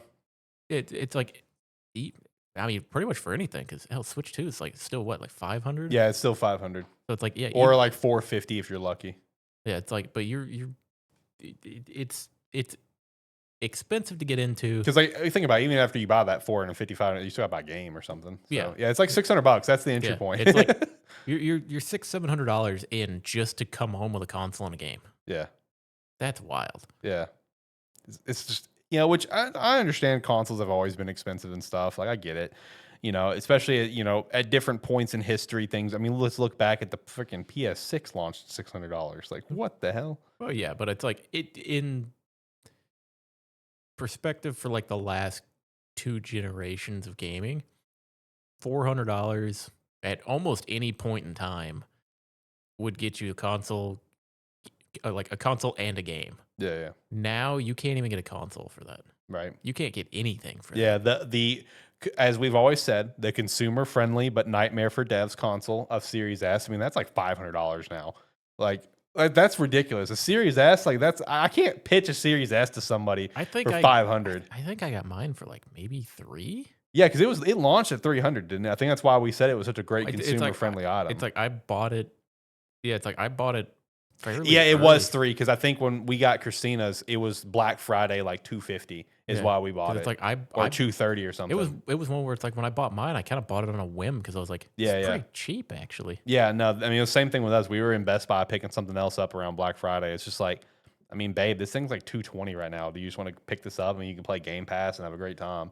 So it's like, yeah, no, like that was justifiable is to pick it up. Then I can't tell anyone with conscience to pick up anything Xbox, let alone what feels like anything PlayStation at this point. What the hell? Yeah, I can't recommend anybody get into it at this point. Yeah, like again, it's like a luxury hobby. Like this is crazy at this point. And it sucks, dude. I hate to see this shit, and I hate that it's always a conversation. But like it just keeps getting some stupid and weird shit. I mean, I feel like at this point, because you gotta keep in mind we're on like the 3rd price increase. Yeah, in like less than 2 years, like less than a year and a half, bro. Usually by this point of a console's life, you're seeing price decreases. Yeah, you're seeing price decreases and then basically trying to get inventory gone. Exactly. So it's just like, and if Sony and Xbox both, if they are still determined to launch a new piece of hardware next year, go fuck yourselves. Like this is like, please wait. I ain't buying shit. Please wait. Like I've bought. Let's see. I bought the PlayStation 5 at launch, the Switch 2 at launch, Switch at launch. So I've bought at least those 3 consoles the last like 7 years at launch. Not happening this time. No way. Because if you launch a PS6 at $1,000 plus, nah, I'm good. I'll invest that towards a new computer. Going forward, I'll have no reason to buy an Xbox anymore. Yeah, in your case, yeah, you're good. You're good. It's like I won't need one because they're going to be merging everything to be able to play PC games anyway. Yeah, no. So it's like everything is going to be compatible. So why not? Yeah, no, 100% agree. That's the right mindset. I don't know, man. This shit crazy. I hate it. I hate that it's like this. I hate this is what's happening. Gaming is in a weird spot. That's the bottom line. Gaming is in a weird spot. Anyway, you got anything you want to shout out, or are you ready to go through the weekly wrap up and wrap up the show? Weekly wrap up. All right, let's do it. So yeah, the Xbox partner preview took place this week. About 33 minutes, just a various amount of updates, few new reveals. Just shouting out the few that kind of stood out to me. The kickoff game, the Hunter the Reckoning Death Wish, coming out next summer. So I saw a little bit more details about this because I actually saw this before I ever watched the partner preview. That it's like basically a horror RPG, kind of gives apparently the way it was described like Vampire the Masquerades as well as even like a Baldur's Gate, which is kind of how they're wanting to approach the game. I was like, that sounds pretty cool. I'm down for that. So the Hunter Reckoning Death Wish is definitely one on my radar. They got a pretty expansive look at Stranger Than Heaven as well as a dedicated presents coming up on May 6th. The trailer they showed was showcasing like the 4 eras that you can be going through of Japan and taking on Japan's underworld. They did show more on the Expanse Oasis Reborn coming out spring next year. Closed beta here coming up soon. Grave Seasons. This one looks pretty interesting. This is like a farm sim that is got a very dark twist to it. Kind of like that. It's a pixel art style kind of farm sim cozy game, but it's like very dark and like death coded and witch coded and stuff. Like it actually looked pretty Yeah, cool. it's one of the few that I saw from it. It's like Yeah. it actually looks kind of interesting. Let's see. Artificial Detective, the ending game, that actually looked kind of cool. It looked like it could be kind of interesting. And then I was also pretty excited to see Hades 2 coming to Game Pass here soon because I really want to play Hades 2. Yeah, So I was pretty pumped about that. I haven't touched it. I didn't get big into Hades when it came out, but I Yeah. also I didn't used to play a lot of roguelites. Yeah. Now I do. So I'd probably enjoy it a lot more. But those are the only things that really stood out to me. Other than that, it was just some pretty neat reveals, some cool follow-ups. Shout out to Dispatch coming to Xbox this summer. Definitely play that if you haven't.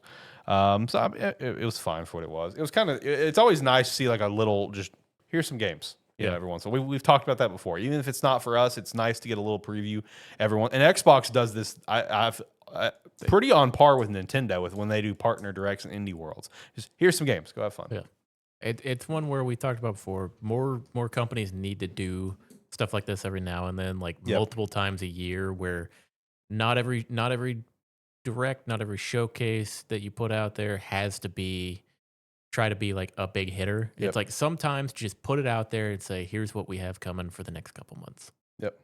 It's like that because that's what we want to know. We don't want to go 6 months going, all right, 6 months ago you told us stuff was coming this year and you haven't told us anything. What's coming? Yeah, exactly. So, again, that's why we, while the showcases may not always be for us, and in John's case, he may not always watch them, but we do like that they happen. Yeah. Showcases don't only have to happen in June and December. Yeah, exactly. It's like there are other times you can just do a quick little 15, 20-minute, here, go watch this. Here's some new games coming out. Because again, there's always going to be something in there that could be a highlight. So there's a couple highlights out of this one. Yeah. So. Also got some Game Pass rumors and shout outs here that could be a possibility. So the first one, this was kind of made a little bit of a rounds, is apparently Xbox is having conversations and exploring, considering a joint subscription with Netflix for Netflix and Game Pass to be one bundled subscription in some capacity. Motherfucker'd be expensive. That's my thought too. And the one thing I'm concerned about is that apparently there's possibility of ads could be in your Game Pass games. There will be an ad tier, where it's like every hour or 2 hours you play, they will have like an ad of some capacity. I'm like, motherfucker, never. Nope, not, fam. I can't believe we're to this point where we're now putting ads in games, like we're watching a Netflix show. Nope, would never sign up for that. Yeah, so is that when Game Pass is dead for you? But if they do a joint thing, like I would assume you'd have Game Pass, or you could get the bundle.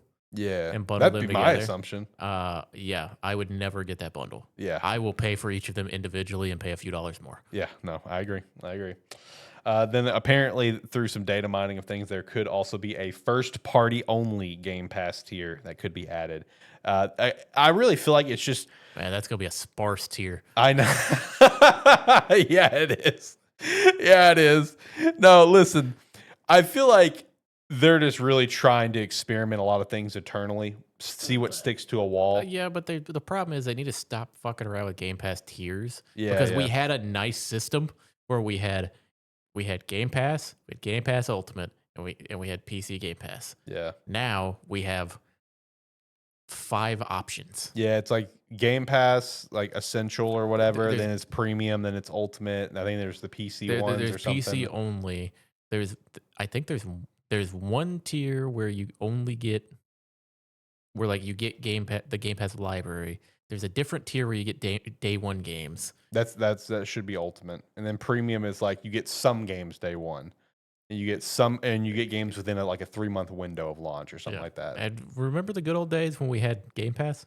Yeah, I do.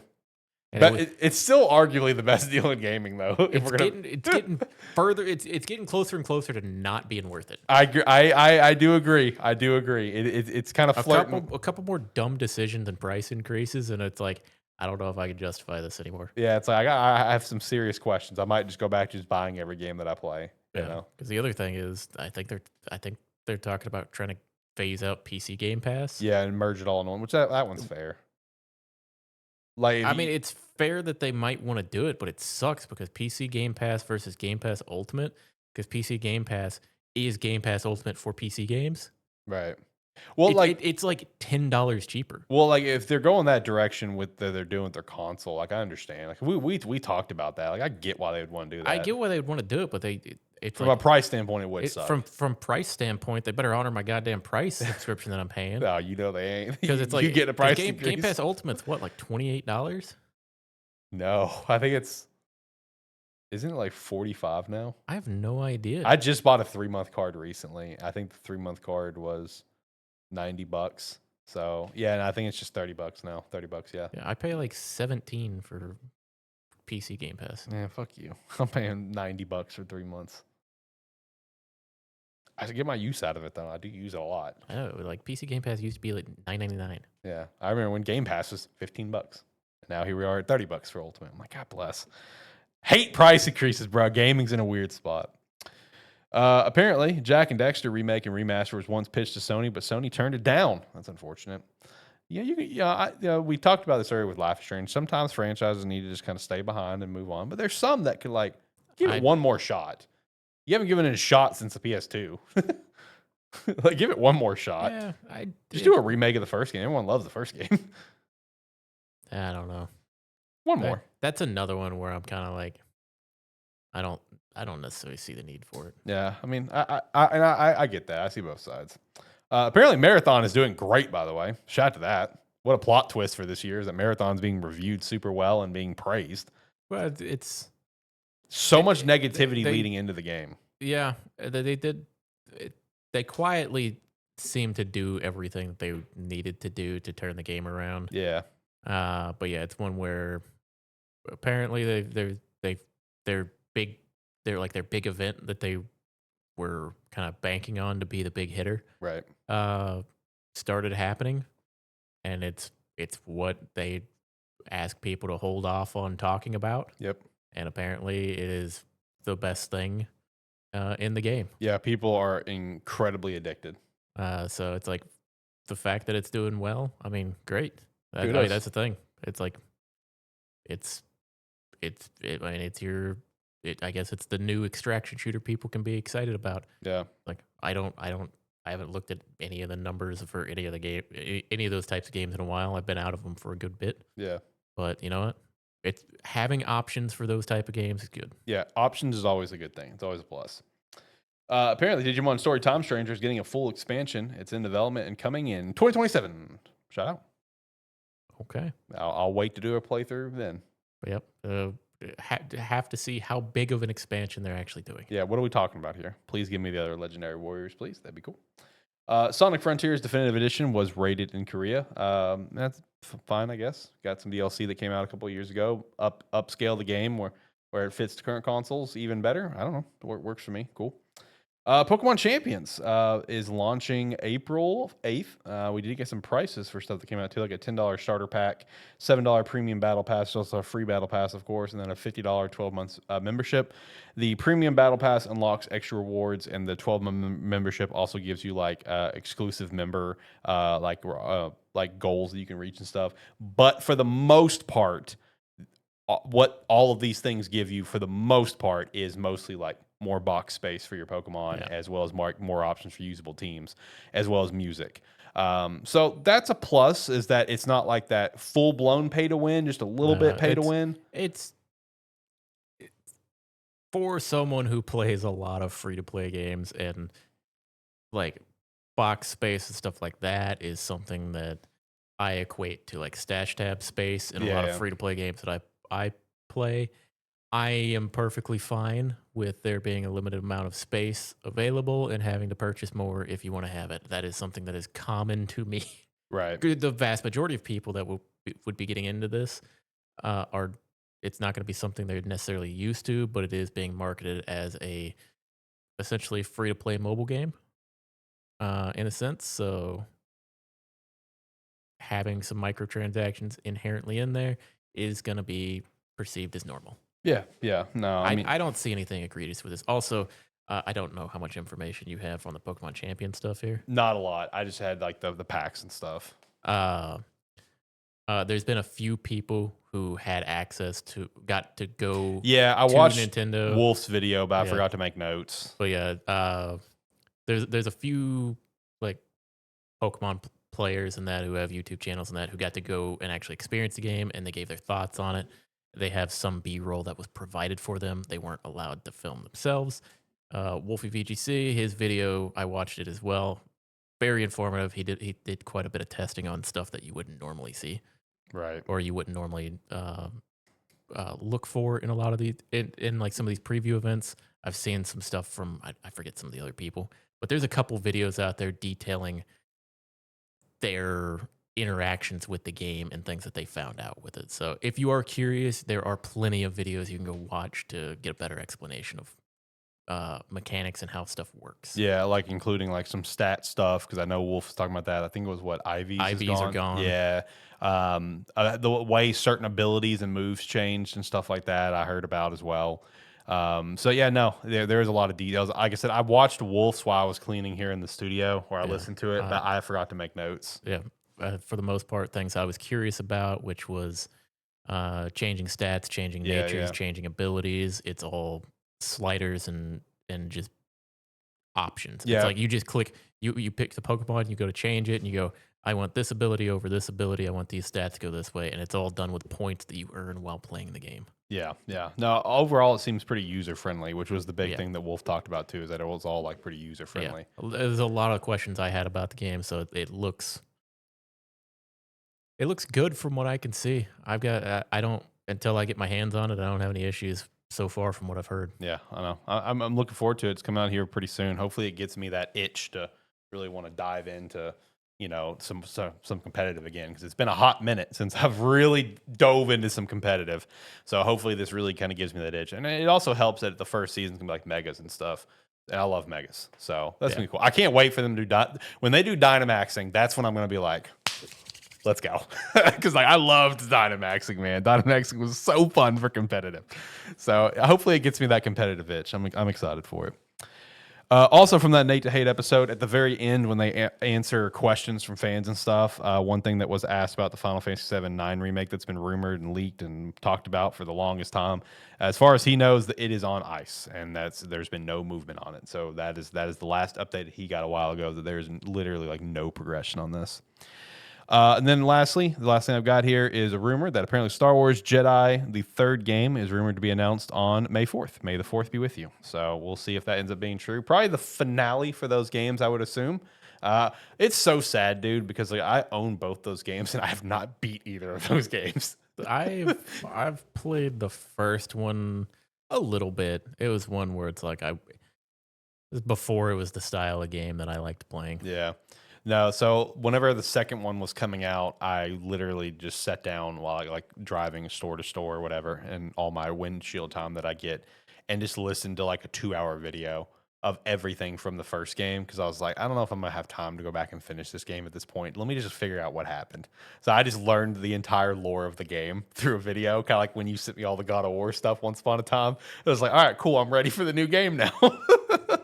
So still didn't even beat the second game either. I think what the problem for me is I'm just not a big Star Wars fan. That's my problem. I'm more of, I like the idea of Star Wars. I like the Jedi stuff, but I like the idea of, Jedi shows up and is unstoppable. Yeah, yeah. And it's like that's not the type of vibe you get from that game. Yeah, I know. So one day maybe I'll finally play these. I don't know, because the problem is I love Cameron. Cameron's an excellent actor, so it's like I want to play these games so bad because Cameron is awesome. But man, it's just like I can't get into Star Wars anymore. Yeah. It's just not for me. It's like it. I don't get excited about Star Wars necessarily. Yeah. It's like there's Star Wars games that I want to go back and play because the impact they've had on the industry. Yeah, exactly. And it's like, and seeing stuff like that come back, I'd be excited about. As far as Star Wars itself, I used to really like it. Now I'm like, I don't care as much. Right. I agree. Whenever I was younger, I liked Star Wars and I was pretty into it. Now I just, whatever. It's whatever. You got any other news to shout out, or are you ready to knock out Gamestead Game of the Week this week? I got nothing. All right, Game Set Game of the Week. What is it? What do we got? All right. Why are you already laughing? Because I forgot about this game for a while. Okay. This is a Gamestetic Game of the Week. This is a game I haven't played in a long time. Okay. But man, did I get really obsessed with it when I started it. Okay. Game called Minion Masters. I don't think I've heard of this one. Hold on. Let me look this up. Minion Masters is a 1v1 deck building tower defense game. Essentially, where you build a deck of cards and you go in. It's like you go in against your opponent, and the idea is you play the cards to summon units. It's like you have cards to summon units, you have cards to like interact with your opponent's units and that. And it's like the idea is you play the cards down and it summons the units, and you're just trying to get your units over to essentially destroy their base before they get yours. At the very top level of it, it's a very simplistic game where early on you can kind of just play cards and not really think about it. The further in you get, it's kind of like it's kind of got that, for reference for you, of like the progression of it. It's kind of that Marvel Snap Okay, that's progression. That's what I was just thinking. Where it starts out and it's like you just kind of playing cards without really thinking too much about it. Yeah, yeah. And the higher up the more you win, the higher up the ranks you climb, and then it's like, okay, now I gotta go in here and find these combinations and actually build some decks and Right. try to counter people and stuff like that. It's 1v1, or I believe it has a 2v2 mode as well. I mostly just played it 1v1 back when I got into it. I think the game is still active. I don't know. I haven't played it in a long time. I just looked it up, and it looks like you can still download it and everything. So, but yeah, I remember playing it back in the day. It was a lot of fun. It was around the time I was like playing a lot of deck building games or playing a lot of card games. So I was just finding any option I could, and this was like one of the most unique variants of it that I found. right. Which is kind of blending that PvP tower defense deck building type vibe, which kind of speaks to me on all levels. Right. But yeah, it was a lot of fun. It's one where I don't know how active the game is anymore, but it's one where, if nothing else, you can at least try to hop in and give it a good try if it sounds interesting to you. Yeah. But yeah, Minion Masters. Yeah, shout out to Minion Masters, Gamestetic Game of the Week. Never heard of that one. Had to look it up. Looks cool. Looks cool. I like the art style and stuff. Yeah. So, Yeah. Is a very unique game. yeah. You got anything else you want to shout out? I think that's it for me. All right, I got one thing I will shout out. One thing that on a personal note that I do want to shout out, because I also want to shout out for a very specific reason. So wanted to save it towards the end of the show if I was going to shout it out, because I didn't want to like derail stuff at the beginning potentially. But I kind of referenced it a little bit in this episode towards the beginning when I was talking about Crimson Desert having a long week. So I just want to give a shout out. This past Monday, I did have to unfortunately put one of my dogs down. She made it to 8.5 years. It was a blue heeler named Lola. She's been on the show a couple times. She'll come up here and say hi or something. She's a little runt of the runt of the litter for sure. Obviously, from the sake of content, I'm not going to go into details why. It's just, I'll just say this: heart issues, hands were tied. That's it. But I also wanted to shout that out because one, obviously, if you look at the brand of Sparky 3, pets obviously mean a big deal. The brand is literally named after my 16.5-year-old dog Sparky, who is obviously no longer with us. But 16.5 years, crazy time. Who, buddy? And for the most part, you like, dude, I'm telling you, for about 15.5, he was in good shape. Like, dude was rolling, dude was rocking. So yeah, no, obviously had to go a lot sooner than expected with Lola. So that sucks. Lola was by far the smartest dog I've ever had. Not even close. And that's no disrespect to Sparky or Lucario, my husky that I have now. But she was the smartest dog I've ever had. I mean, it was crazy how smart and sweet that dog was. And also wanted to shout that out, not only just because, like, obviously when you look at the brand is coded after one of my previous pets, but I do have a video that I made and it's currently unlisted. I've only shared the link with friends and family, and I might post the video. I might not. I have no idea. We'll see. So I wanted to go ahead and shout it out now. If you listen to the audio version or watch the full video, whatever, if you see a random video come out, just mind your business. Keep on going. You can watch it, enjoy it, move on. Because the big thing that I never want to have happen here is I never want to like, milk a sad situation for content, but it's more for celebration. You know what I mean? Because she was a cute dog, man. Go look at a cute dog, and be like, oh man, she was cute. I'm sorry to hear that. Leave it at that, dude. So if you do see a video come up, just know that, normal content's going to keep on rocking and rolling. I got Metacritic predictions that are going to come out here. I actually got to record that. I forgot I got to record that tomorrow. Metacritic predictions will drop this week for the month. And, Gamestetic will keep on doing its thing. Other games coming up and stuff. So if there's just a random video kind of thrown in between, it might pull at your heartstrings a little bit. No, it's because I just want to celebrate it, like I said, right now it's unlisted, so the only way we can access it is via that link for friends and family that I've shared it to. But, if it ends up getting posted, you kind of have a little bit more context why. Dog just meant a lot to me. One thing that may also you see a little nod to with her, and I kind of toyed with this last year and didn't end up doing it, but I think obviously now with this very emotional thing that took place this year, I think this year for the Gamestetic Awards, we probably will see some pet-themed awards be added. So, like, I was thinking about also doing one for Lucario. I've already got an idea for Lucario and Lola both. Lola will be the best companion character presented by Lola the Blue Healer. Because, I mean, there's a lot of story games where you have a companion, whether if it's a pet companion or like a Garrus from Mass Effect that's going to be rocking with you through the game. So, might do a basically kind of like a side character category.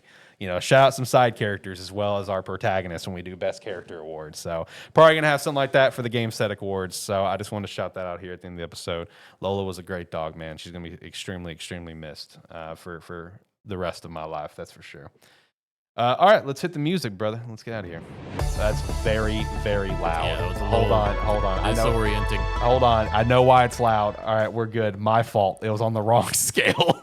Go. All right. Like, comment, subscribe, all that jazz. And if you like what you saw with us here, we do these live streams every Saturday about 6 p.m. Central Time. So come check us out then. Yeah, we'll be back next week. I don't know what we're going to talk about, though. Do I have anything coming out this week? I don't remember. Obviously, I was looking forward to Life is Strange. Let me go check my calendar. I don't know if we got anything. The next thing you were talking about was your... Tomodachi Love? Yeah, so we got a few weeks there. It's also WrestleMania weekend, so further heads up. That evening, we'll see what's happening there. Yeah, no, that evening will not have a live show. May have a live show that day or Friday or something. I don't know, but definitely will not be live for WrestleMania Night 1. Fair heads up right now. But yeah, no, do everything he said. Check out the Patreon if you want to support us further. Join the Discord. Come chat with us, as well as head over to sparkthreeshop.com, pick up some merch, and over to Rogue Energy as well. And use our referral link, promo code SPARK3, and get 10% off your order. We'd appreciate the extra support. All right, have a good one. Bye.